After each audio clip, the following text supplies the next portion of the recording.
আসলে cricket board নিয়ে নতুন করে কিছু বলতে চাই না, আমি গতকালকেও কথা বলেছি।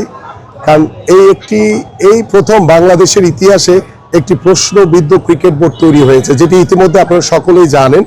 সেই ক্রিকেট বোর্ডে আমাদের যে সাবেক যে অনভিজ্ঞ ক্রীড়া উপদেষ্টা, তিনি তার স্বেচ্ছাচারিতার মাধ্যমে এই ক্রিকেট বোর্ড তৈরি করে ক্রিকেট বোর্ডকে কলঙ্কিত করেছেন এবং আমার ক্রিকেটকে ক্ষতিগ্রস্ত করেছেন। এবং এইটার পিছনে যারাই জড়িত থাকুক না কেন, ভবিষ্যতে নির্বাচনের পরে আল্লাহ যদি আমাদেরকে কবুল করে, এগুলোর সুষ্ঠু তদন্তের মাধ্যমে আমরা তাদেরকে আইনের আওতায় এনে তাদেরকে অবশ্যই তাদের বিরুদ্ধে ব্যবস্থা নিতে হবে। কারণ কারো ব্যক্তিগত স্বার্থের জন্য আমার ক্রিকেট ক্ষতিগ্রস্ত হতে পারে না, আমার দেশ ক্ষতিগ্রস্ত হতে পারে না।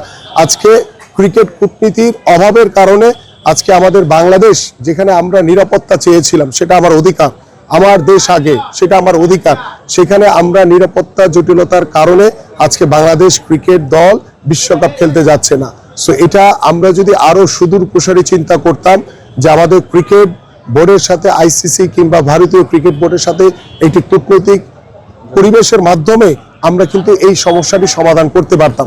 সেখানেও অনেক অনভিজ্ঞতার পরিচয় দিয়েছে আমাদের বর্তমান বাংলাদেশ ক্রিকেট বোর্ড।